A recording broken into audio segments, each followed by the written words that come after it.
This channel does not promote any violent, harmful, or illegal activities. All content provided by this channel is meant for an educational purpose only.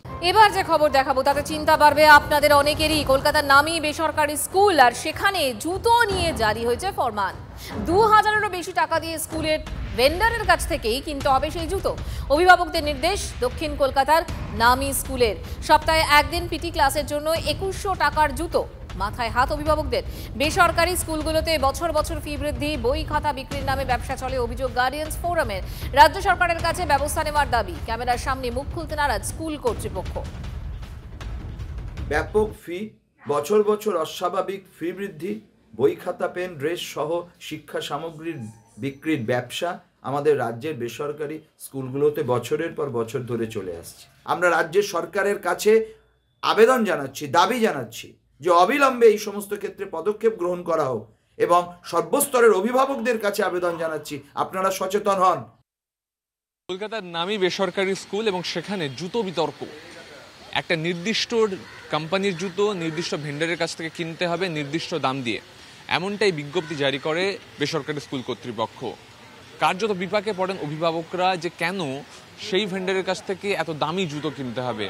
তবে TV9 Bangla সরেজমিনে এসে যখন প্রশ্ন করে school কর্তৃপক্ষকে, তখন তারা জানাচ্ছেন যে জুতো কেনা আবশ্যিক নয়। ক্যামেরা দীপঙ্করের সঙ্গে সুমন, TV9 বাংলা, কলকাতা। স্কুলের নির্দেশিকা নিয়ে প্রশ্ন তুলেছেন শিক্ষাবিদরাও। সমস্যা হচ্ছে এই সমস্ত স্কুলগুলোর উপর কোনো সরকারি নিয়ন্ত্রণ নেই। সুতরাং এখানে দেখা যাচ্ছে যে স্কুল যেরকম সিদ্ধান্ত সেই রকম নিচ্ছে। আমরা তো এর আগেও দেখেছি যে অভিভাবিকারা গিয়ে নানা রকম আন্দোলন করছেন, কারণ হঠাৎ করে টিউশন ফি বাড়িয়ে দেওয়া ইত্যাদি সমস্ত কিছু ঘটছে। একজন ছাত্র সে যতটা না বিজ্ঞান, অঙ্ক, ভূগোল, ইতিহাস এই সমস্ত শিখলো, তার থেকে তার কীরকম তার মানে পোশাক আশাক বা আচরণ কি হলো, এটার উপর বেশি গুরুত্ব পড়ছে। যে ছেলেমেয়েরা যে কোনো প্রতিষ্ঠানে পড়তে আসে তারা, আমরা এক কথায় বলি, তারা সমগোত্রীয় নয়, দে আর নট হোমোজিনিয়াস। তাহলে এই বাচ্চারা যারা আসছে তাদের সবার ওই জিনিসটা কেনাটা অ্যাফোর্ড করবার জায়গা থেকে সম্ভবপর নাও হতে পারে। তাহলে ওর মেধার গুরুত্বটা কি পিছিয়ে যাচ্ছে ওর কেনবার ক্ষমতার গুরুত্বের থেকে? এগুলো কিন্তু খুব ফান্ডামেন্টাল ব্যাপার, যে কারণে আমি বলেছি এটা অত্যন্ত ইনস্টিটিউশনের জায়গা থেকে একটা নীতিগত জায়গা। পরিকাঠামো খারাপ, ফি বৃদ্ধির প্রতিবাদে বেসরকারি স্কুলের সোনারপুর শাখার সামনেই বিক্ষোভে উত্তেজনা। বিক্ষোভরত অভিভাবকদের দাবি যে স্কুলের ক্লাসরুম, শৌচাগার, মাঠের অবস্থা অত্যন্ত খারাপ। বারবার আলোচনায় বসার দাবি জানালেও পাত্তাই দেয়নি স্কুল কর্তৃপক্ষ। এমনই দাবিতে সকাল থেকে বিক্ষোভ দেখাচ্ছেন অভিভাবকেরা। খবর পেয়ে ঘটনাস্থলে যায় সোনারপুর থানার পুলিশ। অভিভাবকদের দাবি প্রতি মাসে 4000 টাকা করে দেওয়া হয়, সেই টাকা আরও বাড়ানোর নোটিশ দেওয়া হয়েছে 20 জানুয়ারি। এই বিষয়ে স্কুল কর্তৃপক্ষের সঙ্গে যোগাযোগ করা হলেও তারা কিছুই বলতে চাননি। অভিভাবকদের দাবি স্কুলের পরিকাঠামোর উন্নতি হলে তবেই তারা বাড়তি ফি দেবেন। মধ্যস্থতায় আগামী 1 ফেব্রুয়ারি বৈঠক ডেকেছে স্কুল কর্তৃপক্ষ। ওই দিনই বেসরকারি স্কুলের বেলেঘাটা শাখায় মিনি মেলা আছে। কি পরিস্থিতিতে কিভাবে এই আলোচনা সম্ভব তা নিয়ে সন্দিহান অভিভাবকেরা। আমাদের বাচ্চারা স্কুলে পড়ছে, আমার বাচ্চা মেনলি, সেখানে এখনো অব্দি স্কুলকে বহুবার আমরা জানিয়েছি, বহুবার, যে আমাদের স্কুলের ইনফ্রাস্ট্রাকচার ঠিক নেই, টিচার্স ঠিক নেই, সমস্ত কিছু। কিন্তু সেখানে দাঁড়িয়ে তারা আমাদের কোনো প্রবলেমটাকেই বড় করে কিছু দেখছে না, বরং ডে বাই ডে তাদের যেটা চলছে সেটা তারা চালিয়ে যাচ্ছে। বাচ্চারা দোতলার উপরে যখন ক্লাস করতো তখন বালি ঝরে পড়তো, ফ্যান ঘোরে না, বাচ্চারা হাওয়া পায় না, একটা ঠিকঠাক প্রপার বেঞ্চ নেই যে বাচ্চারা সেখানে গিয়ে বসে। টয়লেটে একটা বাচ্চা ঢুকলে দ্বিতীয় বাচ্চার যদি এমার্জেন্সি পায় সেই বাচ্চাটি দাঁড়িয়ে থাকে, সাফার করবে। ক্লিনলিনেস নেই, খুব অভাব।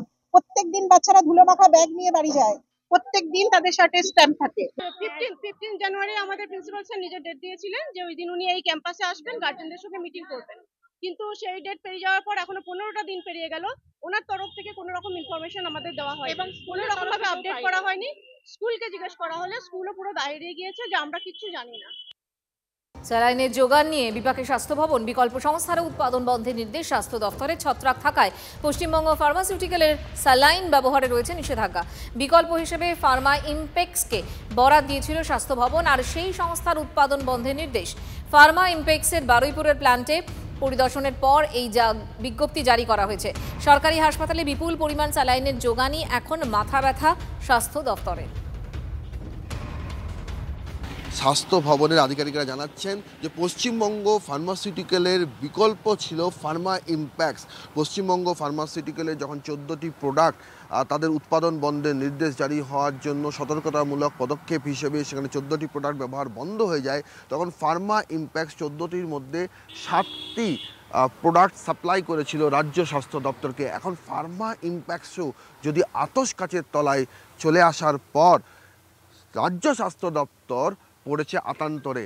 তারা ভাবার চেষ্টা করছেন যে কিভাবে এই সংকট মোকাবিলা করা যায়। আর এরই মধ্যে আরও একটা বিষয় গুরুত্বপূর্ণ হয়ে দাঁড়িয়েছে, বিষয় সামনে আসছে যে একের পর এক স্যালাইন প্রস্তুতকারী সংস্থা কেন আতশ কাচের তলায় চলে আসছে, কেন তারা গুণমান উত্তীর্ণ হতে পারছেন না, কেন তাদের বারবার স্টপ ম্যানুফ্যাকচারিং অর্ডার জারি করতে হচ্ছে। ক্যামেরায় গৌরবের সঙ্গে সৌরভ দত্ত, TV9 বাংলা, বারুইপুর। কেন এমন পরিস্থিতি তৈরি হলো? স্যালাইন সংকট মিটবে কিভাবে?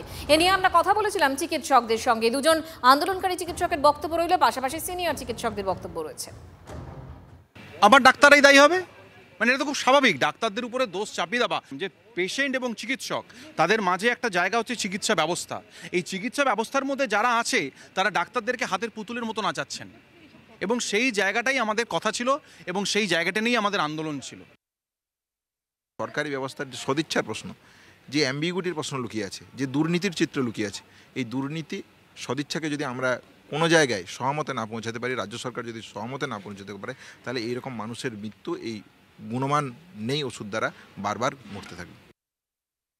পশ্চিমবাংলার স্বাস্থ্য ব্যবস্থাটাতেই এতটাই সেটাতে পচন ধরেছে যে তারা যার যার কাছ থেকে এসব ওষুধ সরঞ্জাম এইগুলিকে নেওয়ার জন্যে চুক্তি করেছিলেন, সেইগুলিকে সবাইকে নিয়েই প্রশ্ন আছে। আমার প্ল্যান ABC, এটা এত বড় একটা ব্যবস্থাকে চালাতে গেলে সেই প্ল্যানগুলি তো আমাদের করে রাখা দরকার, কিন্তু করা নেই কেন? যে এটাও কিন্তু একটা প্রাতিষ্ঠানিক দুর্নীতি, যেটা প্রশাসনিক এবং রাজনৈতিক মদতপুষ্ট। পদত্যাগ করুন রাজ্য মেডিকেল কাউন্সিলের রেজিস্ট্রার। কাল বিকেল 5টার মধ্যে ইস্তফা না দিলে পদ থেকে সরান নির্দেশ হাইকোর্টের প্রধান বিচারপতি। সরকারের আগাম অনুমোদন ছাড়াই মেয়াদ ফুরোনোর পরেও পদে অবসরের সময়সীমা পেরিয়ে গেলেও কেন পদে রেখে দেওয়া হয়েছে? ওই পদে থাকার কোনো অধিকার নেই রেজিস্ট্রারের, প্রধান বিচারপতির মন্তব্য। পদত্যাগ করুন রাজ্য মেডিকেল কাউন্সিলের রেজিস্ট্রার। কাল বিকেল 5টার মধ্যে ইস্তফা না দিলে পদ থেকে সরান নির্দেশ হাইকোর্টের প্রধান বিচারপতির। সরকারের আগাম অনুমোদন ছাড়াই মেয়াদ ফুরোনোর পরেও পদে অবসরের সময়সীমা পেরিয়ে গেলেও কেন পদে রেখে দেওয়া হয়েছে? এই মুহূর্তে আমাদের সঙ্গে রয়েছেন শ্রাবন্তী শাহ, আমাদের প্রতিনিধি। শ্রাবন্তী, কি খবরের বিষয়? দেখো, আগামীকাল বিকেল 5টার মধ্যে পশ্চিমবঙ্গ মেডিকেল কাউন্সিলের রেজিস্ট্রারকে স্বেচ্ছায় পদত্যাগ করতে হবে, এমনটাই পরামর্শ দিয়েছেন বিচারপতি। তার বক্তব্য, তিনি যদি স্বেচ্ছায় পদত্যাগ না করেন তাহলে তাকে ওই পদ থেকে সরিয়ে দেওয়ার নির্দেশিকা জারি করতে হবে। তার কারণ সরকারের আগাম অনুমতি ছাড়াই তার অবসরের সময়সীমা পেরিয়ে যাওয়ার পরেও ওই পদে রেখে দেওয়া হয়েছিল। এর জন্যই আজকে প্রধান বিচারপতির এই নির্দেশ দেওয়া হয়েছে। আগামীকালের মধ্যে এই নির্দেশ কার্যকর করার কথা জানিয়েছেন তিনি। ধন্যবাদ শ্রাবন্তী।